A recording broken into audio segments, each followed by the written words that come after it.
What's going on, traders? It is Antoine Farrar, and welcome to our first trading video of 2026 with Digital Goatz Academy. And as always, on Sundays we do our weekly review, so I'm gonna just go ahead and cover that. I'm excited. Looks like we have a lot of opportunities going into this year, man, and I think this is basically the year of the investor. Last year was the year of the GOAT, and this year is the year of investor. So salute to every trader out there that pretty much withstand the fury of last year and all the opportunities that was presented to us. But let's go ahead and get into the trading session, well, our weekly review that we do on Sundays. But also real quick, if you haven't noticed, this is Digital Goats merch that is coming to a city near you. We'll have some online orders that'll be available really soon. So I just wanted to go ahead and showcase that real quick. But let's go ahead and get into the trading segment, right? If you've been tuning into our channel, right, primarily I've pretty much go over indices. But like I said, if you've been tuning in for like the past couple of weeks, we're pretty much going over all foreign exchange pairs. Not all, but we're going over different foreign exchange pairs as well. So let's go ahead and get into it. Let me share my screen. Now, this is TradingView. This is what we use to pretty much chart our analysis. And, we have TradeLocker that's out now, which has like TradingView integrated into the system. So you can pretty much use that from your broker if they use TradeLocker, but I still use TradingView. So again, this is what we use to pretty much graph our charts, right? Now I'm looking at US 30. And US 30 has already been showing me exactly what I wanted to see. Um, Recently, we've had some current events that played into the market or hasn't played into the market yet, but I believe that it'll validate what our bias was in the market already. So across the board, what we were looking at, I mean, I'll always look at the market a little bit early as far as like my analysis. So I was expecting for US 30 to start building resistance and start selling.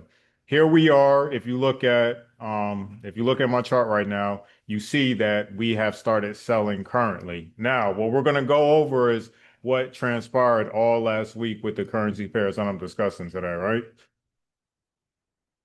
So if you look at US 30, right? This is something that I've discussed before. If you're following me on YouTube, hit that subscribe button, but also you've heard me mention this pattern. You've heard me mention pretty much consolidation patterns moving up, sideways, and downward, right? Here's a depiction of a consolidation pattern because at this point you should understand that a doji is a consolidation pattern on a higher time frame. If we start scaling in from the daily, let's go to like the hour. You'll see that price did in fact start consolidating downward and then push down to create pretty much this resistance up here. So we do have the possibility of price continuing to sell off, but we do have to wait for what happens pretty much this week. You know what I'm saying? So going into Monday, we'll have a little bit more clarity on what the market is trying to show us. Right now, I can't go off of what my previous analysis had told me, so I am still looking at the market to sell off. But let's just talk about what happened. So let's look at Sunday. Where's Sunday? I always got to find Sunday, don't I?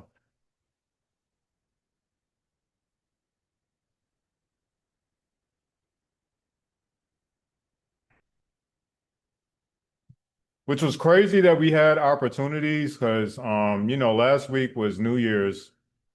So the fact that we did have some, a little bit of opportunity in the market was kind of crazy to me. But yeah, we took advantage of that at Digital Goats, right? So where are we at? What's this?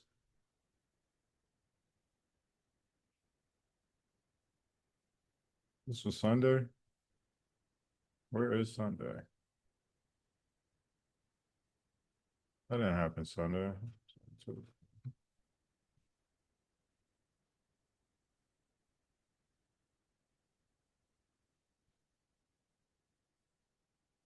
Is this really? So this the move we caught? It is. That's crazy. It is. Okay. My bad. I forgot what even happened. So we did catch this move here. I was thinking that the consolidation happened Sunday. I don't know why, but we caught this move. So I remember now. Yeah, yeah, yeah. So price pretty much pushed up. Now we already anticipated that price may push down based off of this pattern and based off of that we have resistance. We remember with resistance on the 4 hours to daily time frame. You just saw it on the daily time frame. So what constitutes structure, right? You need price touching basically an area two times, two or more times and respecting that area. So that way we knew that at the bare minimum on the daily time frame, price touching this area twice, that validates that price is selling off or creating some form of resistance, which would be your rooftop. So look what price did. It did create resistance up here, which we already had annotated, and then price popped up Sunday. So it gapped up. Yeah, gapped up Sunday, consolidated, which, we would expect that. Going into Monday, shot down, gave us the bear run that we were looking for. The rest of the week, price started consolidating, makes sense because we had New Year's. So New Year's Eve price, the market was open, but New Year's Day, the market was closed, and then well, New Year's Day up until the New York session. But post market, so going into Sydney and Tokyo, the market did open back up for us to start trading. And as you can see, currently we left off pretty much at a bull candle. So I'm not going to go necessarily into what I'm expecting because one, I want to see more data. And, if you want to get that information, you're going to join our program at Digital Goats. But also, we've already kind of discussed what's going to happen. So like whatever determination here, that doesn't really, change my bias. I'll just try to see if price is going to respect certain areas. So we'll go into that on market forecast. But as you can see, price did sell off, which is exactly what we were looking for. And the only thing is that we ended off bearish for the daily candle going into this week.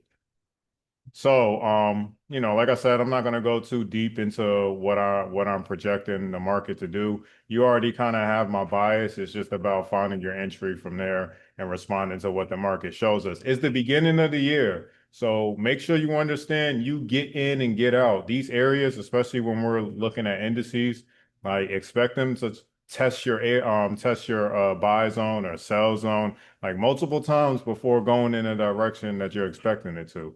You know what I'm saying? So whenever you get like a move that bounce off like a spike, I would definitely take advantage of that versus just trying to hold and see what happens because we're in Q1 now, we're in a reset cycle. So we have to wait for all the information that's being flooded in from last year to actually hit the market, not to mention the information or the news that's going to be flooded in this year as well. So that until we get there, the market is going to, move kind of sluggish, choppy, make a lot of noise, make you question your decision.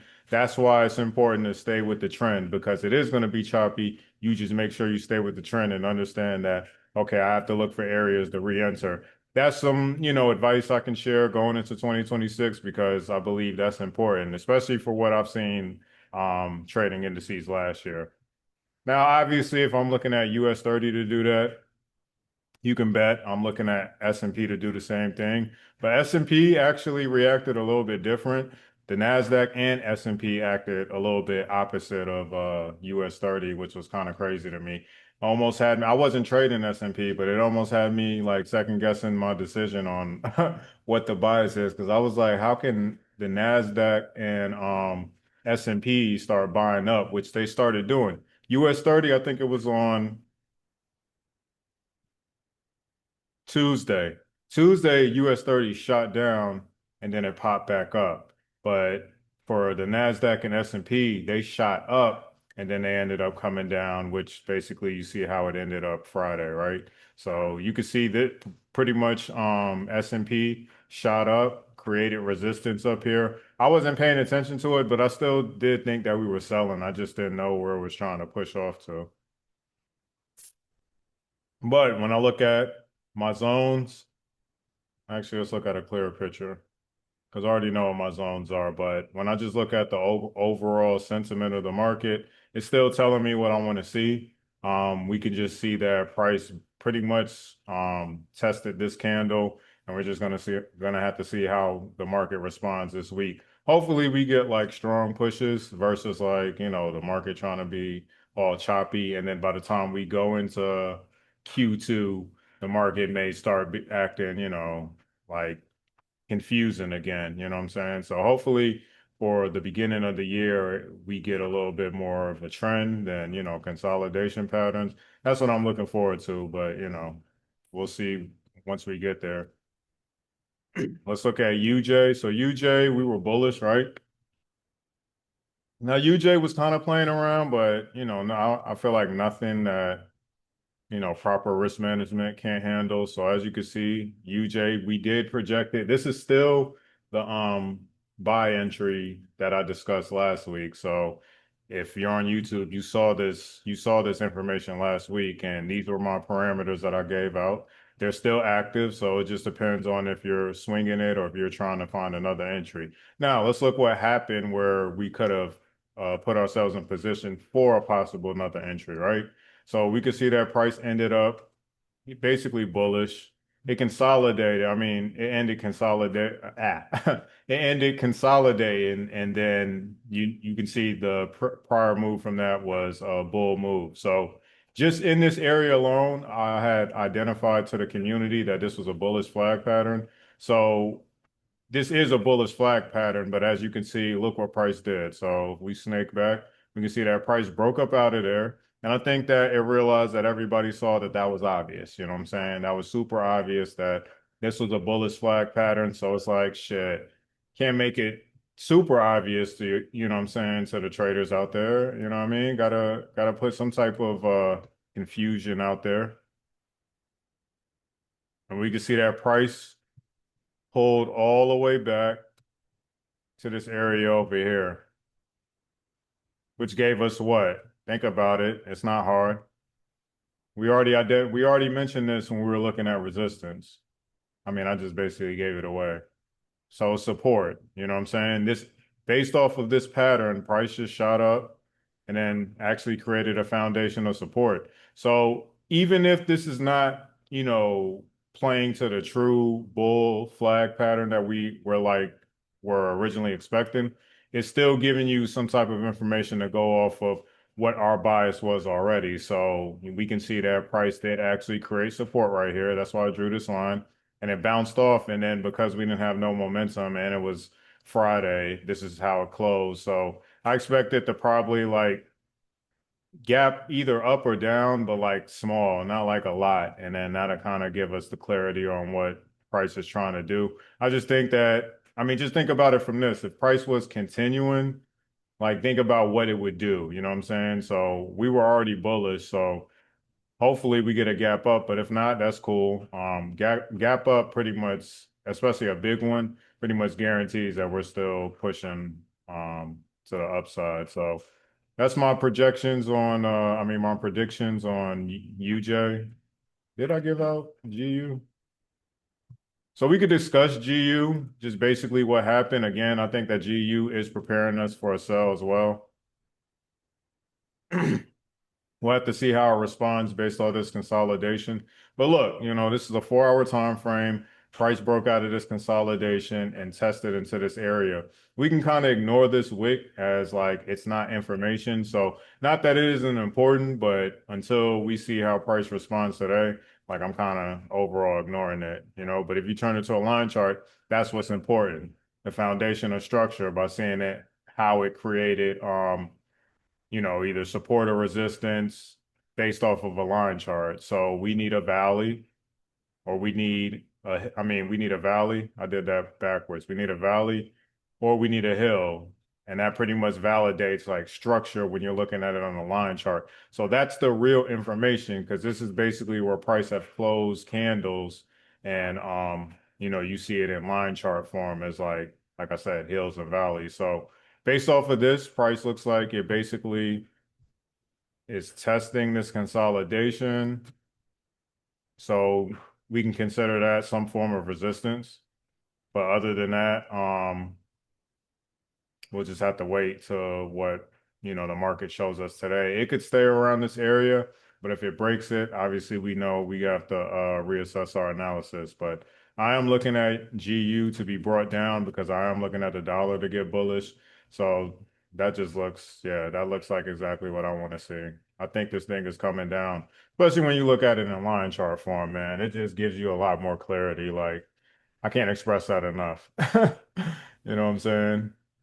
What else are we really going to look at? We were going to look at Bitcoin as well. Looks like it's trending down to me. I mean, it's consolidating, so